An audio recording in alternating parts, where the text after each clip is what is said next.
Now, a couple things. I ran across a very interesting music video, I say that loosely, on YouTube from a young director named Lisa Murray. And you can Google it, or you don't have to Google it. You can YouTube it. Wait a minute, that's an oxymoron. Google owns YouTube now. Nonetheless, you can find her video. It's called Free Hugs in Hollywood, where there's just two people going out, and they seem to be near maybe the Chinese theater or something right out there on Hollywood Boulevard, hugging people. And it's very, very interesting. And there's a very joyous song playing in the background. It really is a heartwarming video. They're just hugging people at random, and you can see their smiles. The recipient of the hugs are beaming. The givers of the hugs are beaming and joyous. It sort of restores your faith in humanity, and it really, really enriched my heart. The singer, his name is Ishmael something, but he's singing his own rendition of is it Favorite Things? Somewhere Over the Rainbow he's singing. Beautiful singer, nice guitar strumming in the background, lovely version. Free Hugs in Hollywood, Lisa Murray, Skylife Productions. Big shout out. Now, when we talk about Skylife, I had the pleasure, by virtue of YouTube, of meeting Lisa Murray electronically, and I had the pleasure of understanding what Skylife is. And Skylife is living your dreams, or being that which you were born to be, doing that which you were born to do. And I think that's all of our goals, even those of us who totally sweep it under the rug in deference to making a living, or in deference to trying to please someone else. We sweep those dreams under the rug. However, we all have those dreams. My dream, among many, being in the entertainment field, is to change the music business. Now, I've had this dream for a very, very long time. Music is in critical condition right now.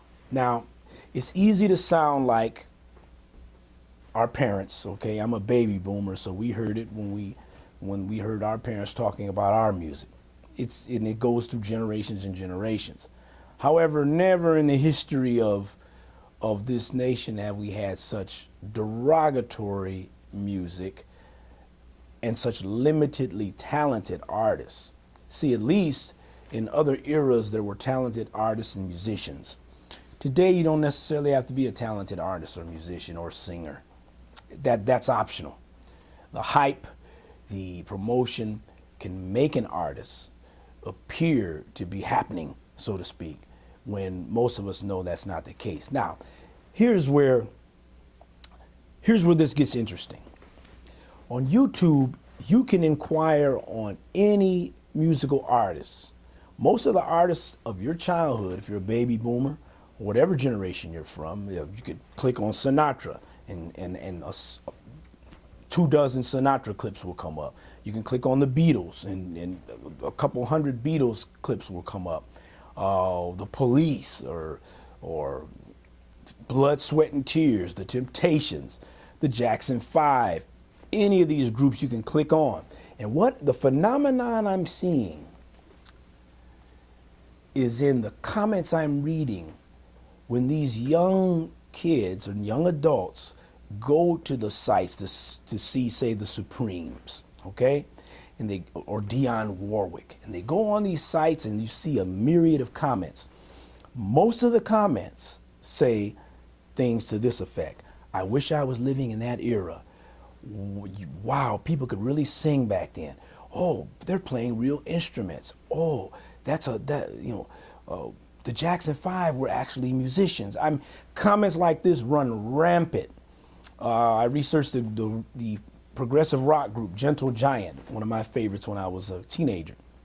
Very, very cerebral form of European, almost folk song fusion rock. It's just a way out rock brand of music. Excellent harmony, excellent instrumentation. And anyway, they're a very quirky and talented group.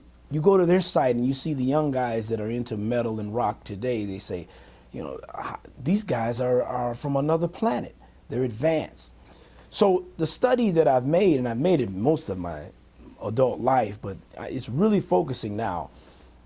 There is a lost art, the lost art of true musicianship, and that includes true singing and true background singing with great harmony.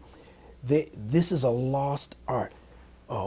Better crafted songs, more feeling lyrics, indeed more feeling in the song itself. These things were commonplace in the 60s and early 70s. It's been a lost art. But the fact that young people are weighing in on this is telling us that this is not just something we're saying because we're provincial or because we covet the era we come from, but these are things we're saying because they're true. Because they're true. Musicians did have a greater regard for music. Even in the 60s, where half of them were bombed out of their skulls, okay? High, drunk, whatever. But the feeling for the music was at a deeper level. Today, I'm not sensing that in most of the artists. This is not saying all of the artists have no talent, but in most cases, taken as a whole, okay? Taken as a whole, the artists of those bygone eras seem to have a greater appreciation for music. Where do I come in here? Well, I'm a musician. Moreover, I'm a singer slash producer slash ear. Okay, I'm a taste maker, so to speak. One of my dreams, as we use the circuitous route here, one of my dreams is to be a tastemaker for any given record company. Now, on our talk show, I've gone on record as saying we're seeing the imminent demise of the music recording industry as we've known it. And I'll go into that on another post. But the point I'm making is a person with my musical sensibilities can come into any record company and totally change their fortunes around. It's almost laughable when I see these record companies that are on the verge of collapse, big record companies that are folding because of misspent funds and throwing good money after bad and supporting artists that aren't even worth the effort. I look at this and I say, well, basically, creative quality control is missing. They just throw money at projects. They throw promotion at projects. Excuse me. They throw hype at projects, but not feeling, emotion, or talent. Excuse me. This has to change. It will change. And I'd like to usher in that change in music. And I plan to. And as I continue to add posts here, you'll begin to see what it is that Theo the Thinker is doing to improve music as a whole. But once again, for all you YouTubers out there, just inquire on some groups of the 60s and 70s.